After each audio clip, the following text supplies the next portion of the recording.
Gagawa po akong tortang talong sa maulang panahon. Meron itong sibuyas, kamatis, itlog. Tapos titimplahan na lang po. Timplahan natin ng asin tsaka magic syrup. Ayan po, mga kunti lang. Ayan. Asin.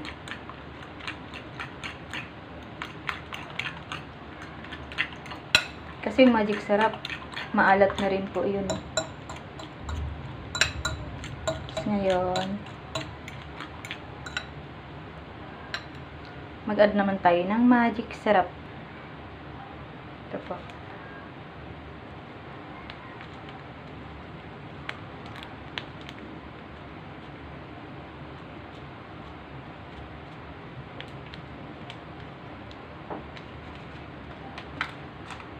Mukhang marami lang pero hindi, kunti lang yung magic. Ang palasa lang po.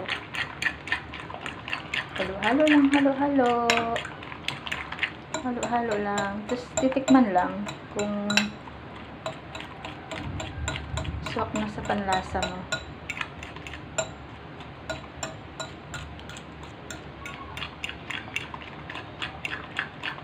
Kasi iwas-iwas po tayo sa masyadong maalat po.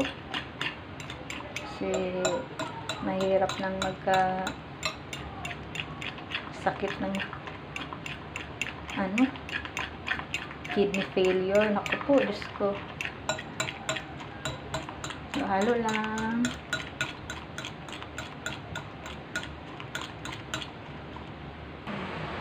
Naihanda ko na rin po yung yung talong natin.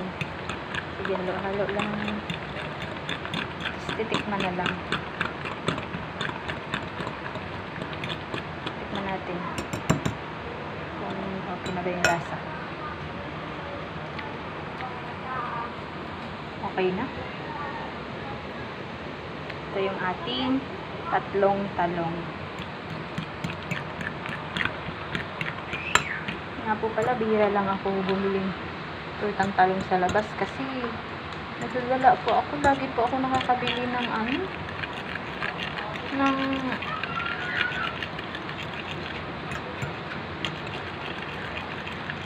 sira. Yung may matigas na part. Tapos pagka ganyan may uod po kasi yung ganun. Sorry to say. Pero mas gusto ko na ako nalang gagawa kasi nakikita ko yung talong. Kung may sira, ako na talaga mismo yung gumagawa. Ayaw ko nang nabili lang sa karinderya. Lagi kasi ako nakakabili. Hindi naman sa ewan ko ba. Lagi ako nakakabili ng sira. Yung may may uod. Alam ko may uod yan eh. Yung maitim. May part na maitim. Tapos matigas. Dalang-dala ako kasi sa ganyan. Kamalas ko talaga magbili ng tortang talong sa labas. Kaya, yun, ako na lang talaga maggawa pag gusto ko ng tortang talong. Nagpainit lang po pala ako ng kawali. Super kalan po gamit namin. Kasi, hindi na po ako bumili ng chili na malaki. Kasi mayroon din po kasi kaming induction. Kaya di ko na kailangan ng shilling. Ngayon po maglagay po tayo ng mantika.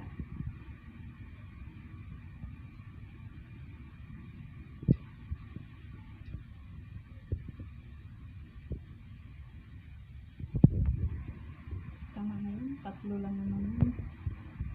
Ito na ang una nating isasalang. Ayan na siya. Ayan na po pala yung first salang natin. Hinaan lang apoy para hindi sunog agad yung itlog. Yum.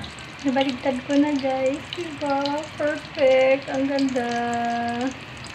Hindi siya sunog. Oh, ito na po. Wow, beautiful. Oh, diba? Nakaisa na tayo. So, pangalawa naman. Nakasalang ng pangalawa. Ay, sarap. Magkadalawa na tayo, guys. Beautiful. Charot. Asa lang na ang ating pangatlo. Malapit na tayong matapos. Kainan na. Tatlo na tayo, guys.